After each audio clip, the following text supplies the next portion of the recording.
कि सीमा पर खड़ा हुआ सैनिक अपने जीवन को महत्व देगा कि देश को महत्व देगा? बोलो, देश को। और जिस सैनिक ने देश को महत्व देते हुए अपने जीवन की परवाह नहीं की, चिंता नहीं की, संपूर्ण देश उसके सम्मान में झुक जाएगा। ऐसा ही होगा ना?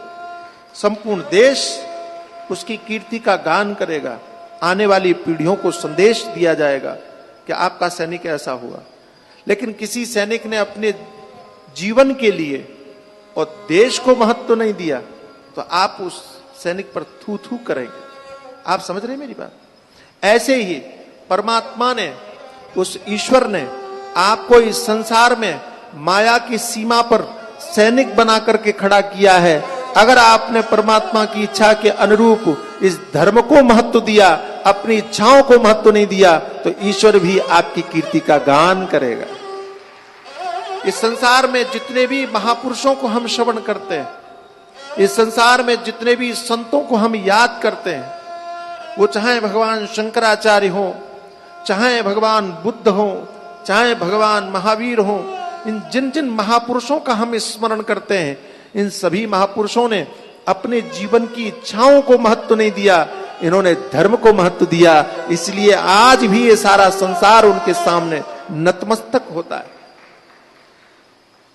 अच्छा, आपकी तालियां कमजोर नहीं लग रही? अच्छा, मुझे ऐसा लगा कि जितनी जितनी संख्या बढ़ती जा रही उतनी उतनी ताली कम होती जा रही है, ऐसा लगा। गर्मी लग रही? ज्यादा गर्मी लग रही? गर्मी लग रही है क्या? भैया जी ने तो बहुत बढ़िया व्यवस्था की यहाँ फुहारों की। आपके ऊपर तो पानी की वर्षा भी हो रही है, सुंदर सुंदर। अच्छा माहौल है, पूरा व्यवस्था है सब। प्रेम और अनुराग से आप आनंद से कथा सुने। मेरा निवेदन है कि जिन्होंने, अच्छा, भगवान महावीर ने यदि अपने जीवन में सुख को महत्व दिया होता, स्वार्थ को महत्व दिया होता, इच्छाओं को महत्व दिया होता, तो क्या वो भगवान की पदवी पर पहुंचते? बोलो बोलो। भगवान शंकराचार्य ने अपनी इच्छाओं को महत्व दिया होता तो क्या वो भगवान शंकराचार्य बन पाते? भगवान बुद्ध अपनी इच्छाओं को महत्व दिया होता तो क्या वो भगवान बुद्ध बन पाते? ऐसे ही आपको समझना है कि हम धर्म को महत्व दें। हम जीवन में, इस संसार में सैनिक के रूप में आए हैं, धर्म के सैनिक के रूप में आए हैं।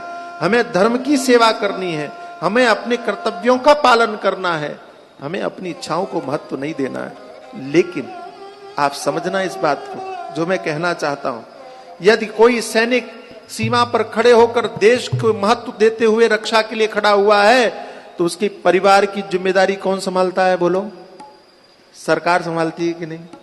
सरकार संभालती है, ध्यान देती है, परिवार का ध्यान देती है कि नहीं? पैसा भी देती है और भी बहुत कुछ देती है। ऐसे ही जो धर्म को महत्व देते हैं, अपने स्वार्थ को महत्व नहीं देते, ऐसे सैनिकों और उनके परिवार की रक्षा करने का काम भगवान करते हैं। इसलिए उनको अपनी चिंता करने की आवश्यकता नहीं। सीधा सपाट संकेत है इस कथा का। ध्रुव के माध्यम से यही समझना चाहिए।